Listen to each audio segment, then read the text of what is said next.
ಸ್ನೇಹಿತರೆ, ಎಲ್ರಿಗೂ ನಮಸ್ಕಾರ. ನಾನು ನಿಮ್ಮ ದೀಪಕ್ ಕ್ಷತ್ರಿಯ. ಈ ವಾರ ನಮ್ಮ ಕರ್ನಾಟಕದ ಸ್ಪೆಷಲ್ ಆಗಿರ್ತಕ್ಕಂಥ ಒಂದು ರೆಸಿಪಿ, ಅದುವೇ ಕ್ಯಾಬೇಜಿನ ಒಂದು ಕೂರ್ಮಾ. ಈ ಕೂರ್ಮಾದಲ್ಲಿ ಬೇರೆ ಕೂರ್ಮಾಗಳಿದ್ರೆ ತುಂಬಾ ಎಣ್ಣೆ ಮಸಾಲೆಗಳು ಎಂಥದ್ದು ಜಾಸ್ತಿ ಇರಲ್ಲ ಕಣ್ರಿ. ತುಂಬಾ ಸಿಂಪಲ್ ಆಗಿ ತುಂಬಾ ಅದ್ಭುತವಾಗಿ ಬ್ಯಾಲೆನ್ಸ್ಡ್ ವರ್ಷನ್ ಅಲ್ಲಿ ಇರುತ್ತೆ. ಬೆಳಿಗ್ಗೆ ತಿಂಡಿಗಂತೂ ಪೂರಿ ಚಪಾತಿ ಜೊತೆ ಅಂತೂ ಹೇಳಿ ಮಾಡಿಸಿರ್ತಕ್ಕಂಥದ್ದು. ಇನ್ಯಾವುದೇ ತಡ ಮಾಡಿದಿರಾ, ನಡೀರಿ ಈ ಒಂದು ಅದ್ಭುತವಾದ ಕೂರ್ಮಾ ಯಾವ ರೀತಿ ಮಾಡಬೇಕು ಅನ್ನೋದನ್ನ ನೋಡುವ.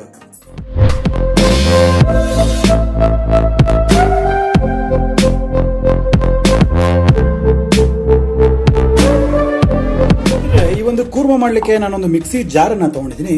ಇದರಲ್ಲಿ ಈ ಕೊಬ್ಬರಿ ತುರಿ, ಹಸಿ ಕೊಬ್ಬರಿ ತುರಿಯನ್ನ ಒಂದು 1/4 ಕಪ್ನಷ್ಟು ನಾನು ಹಾಕೊಳ್ತೇನೆ. ಇದರಲ್ಲಿ 1 ಟೀ ಸ್ಪೂನ್ ಅಷ್ಟು ಹುರಿಗಡಲೆ, ಒಂದು 10 ರಿಂದ 12 ಗೋಡಂಬಿ, ಒಂದು 5 ಹಸಿ ಮೆಣಸಿನಕಾಯಿ ಮತ್ತೆ 1 ಇಂಚಷ್ಟು ಚಕ್ಕೆ. ಈಗ ಇದನ್ನ ಸ್ವಲ್ಪ ನೀರನ್ನ ಹಾಕ್ಬಿಟ್ಟು ಒಂದು ಸೂಪರ್ ಫೈನ್ ಪೇಸ್ಟ್ ಆಗಿ ಮಾಡ್ಕೊಂಡು ಬರ್ತೇನೆ.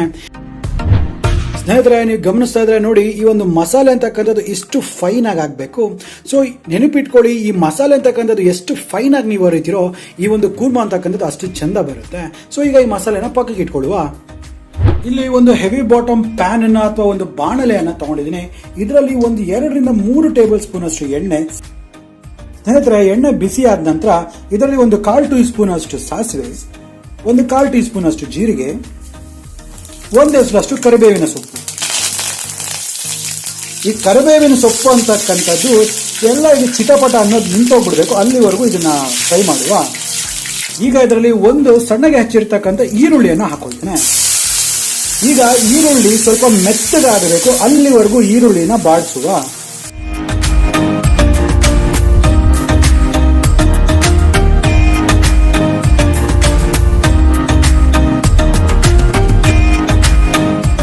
ಸ್ನೇಹಿತರೆ, ನೀವು ನೋಡ್ತಿರ್ಬೋದು, ಈರುಳ್ಳಿ ಅಂತಕ್ಕಂಥದ್ದು ಸ್ವಲ್ಪ ಸ್ವೆಟ್ ಆಗಿದೆ. ಇಷ್ಟು ಮಾತ್ರ ಸ್ವಲ್ಪ ಮೆತ್ತಗಾದ್ರೆ ಸಾಕಾಗತ್ತೆ. ಸೊ ಇದರಲ್ಲಿ ಒಂದು 1/4 ಟೀ ಸ್ಪೂನ್ ಅಷ್ಟು ಅರಿಶಿನ, 1 ಟೀ ಸ್ಪೂನ್ ಅಷ್ಟು ಜಿಂಜರ್ ಗಾರ್ಲಿಕ್ ಪೇಸ್ಟ್, ಫ್ರೆಶ್ ಆಗಿ ಅರೆದಿರ್ತಕ್ಕಂಥದ್ದು. ಸೊ ಈಗ ಇದನ್ನ ಸ್ವಲ್ಪ ಹಸಿ ವಾಸನೆ ಹೋಗೋವರೆಗೂ 1 ನಿಮಿಷಗಳ ಕಾಲ ಹೈ ಫ್ಲೇಮ್ ಇದನ್ನ ಸಾಟೆ ಮಾಡುವ.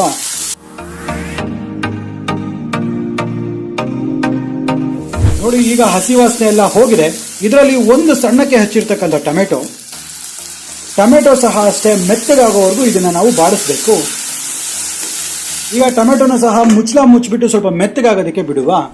ಈಗ ಸುಮಾರು ಒಂದು 2 ನಿಮಿಷ ಆಗಿದೆ. ನೋಡಿ, ಟೊಮೆಟೊ ಎಲ್ಲ ಸ್ವಲ್ಪ ಮೆತ್ತಗಾಗಿದೆ. ಈಗ ನಾವು ಮಾಡಿದ್ವಲ್ಲ ಈ ಒಂದು ಮಸಾಲೆಯನ್ನು ಹಾಕೊಂಡ್ಬಿಡುವ.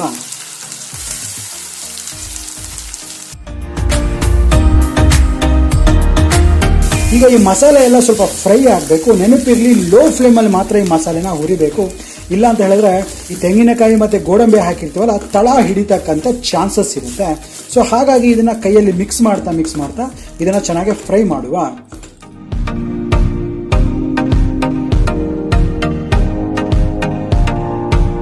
ಸ್ನೇಹಿತರೆ, ನೀವು ಇಲ್ಲಿ ನೋಡ್ತಿರ್ಬೋದು, ಈ ಮಸಾಲೆ ಎಲ್ಲ ಒಂದು ಹದಕ್ಕೆ ಬಂದಿದೆ, ತಳ ಎಲ್ಲ ಹಿಡಿತಾ ಇಲ್ಲ, ಸ್ವಲ್ಪ ತಳ ಬಿಡ್ತಾ ಇದೆ. ಈ ಸಂದರ್ಭದಲ್ಲಿ ಏನ್ ಮಾಡ್ಬೇಕಾಗತ್ತೆ, ನಾವು ಸಣ್ಣಕ್ಕೆ ಹಚ್ಚಿರ್ತಕ್ಕಂಥ ಈ ಒಂದು ಕ್ಯಾಬೇಜ್ ಇರುತ್ತಲ್ಲ, ಈ ತರ ಕಟ್ ಮಾಡ್ಕೊಂಡಿದ್ದೀನಿ, ಇದನ್ನ ಹಾಕೊಂಡ್ಬಿಡುವ. ಸೊ ಈಗ ಈ ಕ್ಯಾಬೇಜ್ ಎಲ್ಲ ಒಂದಕ್ಕೊಂದು ಹೊಂದ್ಕೋಬೇಕು, ಅಲ್ಲಿವರೆಗೂ ನಾವು ಇದನ್ನ ಮಿಕ್ಸ್ ಮಾಡುವ.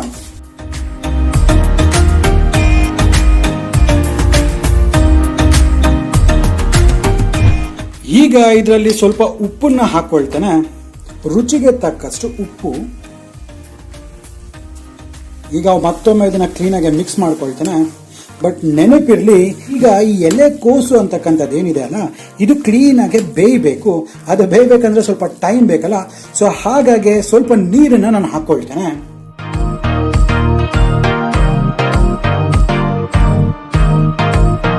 ಈಗ ಒಮ್ಮೆ ಇದನ್ನ ಕ್ಲೀನಾಗಿ ಮಿಕ್ಸ್ ಮಾಡುವ. ನೀವು ಗಮನದಲ್ಲಿ ಇಟ್ಕೋಬೇಕಾಗಿರೋದು ಏನಂತ ಹೇಳಿದ್ರೆ, ಇವಾಗ ಇದನ್ನ ಬೇಯಿಸಬೇಕಂದ್ರೆ ನಾವು ಲಿಡ್ಡನ್ನ ಮುಚ್ಚಿಬಿಟ್ಟು ಇದನ್ನ ಬೇಯಿಸ್ತೀವಿ. ಬಟ್ ನೆನಪಿರ್ಲಿ, ಮಧ್ಯದಲ್ಲಿ ಇದನ್ನ ಈ ರೀತಿ ಕಲಿಸ್ತಾನೆ ನೀವು ಇದನ್ನ ಬೇಯಿಸಬೇಕು. ಕಾರಣ ಏನಂತ ಹೇಳಿದ್ರೆ, ಇದರಲ್ಲಿ ಇರ್ತಕ್ಕಂಥ ಗೋಡಂಬಿ ಮತ್ತೆ ಕೊಬ್ಬರಿ ಇರುತ್ತಲ್ಲ, ತಳ ಹಿಡಿತಕ್ಕಂಥ ಚಾನ್ಸಸ್ ಇರುತ್ತೆ. ಸೊ ಹಾಗಾಗಿ ಫ್ಲೇಮ್ ಅನ್ನ ಕಮ್ಮಿ ಇಡಿ, ಲಿಡ್ಡನ್ನ ಕ್ಲೋಸ್ ಮಾಡಿಬಿಟ್ಟು 15 ನಿಮಿಷಗಳ ಕಾಲ ಇದು ಕಂಪ್ಲೀಟ್ ಆಗಿ ಕುಕ್ ಆಗೋದಕ್ಕೆ ಬಿಡುವ. ಮಿತ್ರರೇ, ಸುಮಾರು ಈಗ ಒಂದು 15 ನಿಮಿಷ ಆಗಿದೆ.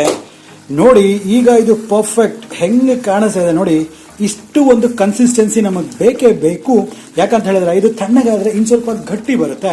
ಸೊ ಈಗ ಫೈನಲ್ ಟಚಸ್ ಆಗಿ ಏನ್ ಮಾಡ್ತೀನಿ, ಇದರಲ್ಲಿ ಒಂದು 1/4 ಟೀ ಸ್ಪೂನ್ ಅಷ್ಟು ಗರಂ ಮಸಾಲಾ ಪೌಡರ್ನ ಹಾಕೊಳ್ತೀನಿ. ಹಾಗೆ 1 ಟೇಬಲ್ ಸ್ಪೂನ್ ಅಷ್ಟು ಕೊತ್ತಂಬರಿ ಸೊಪ್ಪನ್ನ ಈ ರೀತಿ ಉದುರಿಸ್ಕೊಂಡ್ಬಿಡುವ. ಇವನ್ನೆಲ್ಲ ಹಾಕಿ ಜಸ್ಟ್ ಒಂದು 30 ಸೆಕೆಂಡ್ಗಳ ಕಾಲ ಇದನ್ನ ಮಿಕ್ಸ್ ಮಾಡ್ಕೊಂಡ್ರೆ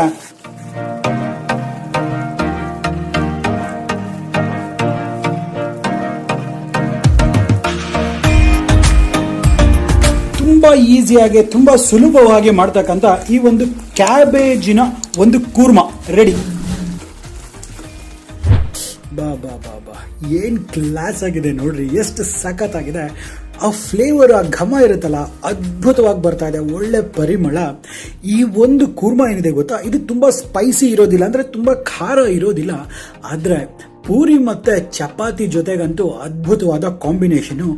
ಬೆಳಗಿನ ಜಾವ ತಿಂಡಿಗೆ ಇದನ್ನ ಒಳ್ಳೆ ಒಂದು ರೆಸಿಪಿ ಅಂತಾನೆ ಹೇಳ್ಬಹುದು. ಚೆನ್ನಾಗಿದೆ ಅಲ್ವಾ? ಇಷ್ಟ ಆಯ್ತಾ? ಹಾಗಾದ್ರೆ ಮಾಡ್ತೀರಾ? ಹಾಗಾದ್ರೆ ಮನೇಲಿ ಮಾಡಿ ಅದು ಯಾವ ರೀತಿ ಆಗಿದೆ ಅಂದ್ಬಿಟ್ಟು ನನಗೆ ಕಾಮೆಂಟ್ ಸೆಕ್ಷನ್ ಅಲ್ಲಿ ತಿಳಿಸೋದನ್ನ ಮರಿಬೇಡಿ. ಹಾಗಾದ್ರೆ ಮತ್ತೆ ಇದೇ ರೀತಿ ಭೇಟಿ ಆಗ್ತಿರ್ತೀನಿ. ಅಲ್ಲಿವರೆಗೂ ನಿಮ್ಮ ದೀಪಕ್ ಕ್ಷೇತ್ರೀಯ ಸೈನಿಂಗ್ ಆಫ್ ಅಂಡ್ ಜೈ ಹಿಂದ್, ಜೈ ಕರ್ನಾಟಕ, ನಮಸ್ಕಾರ.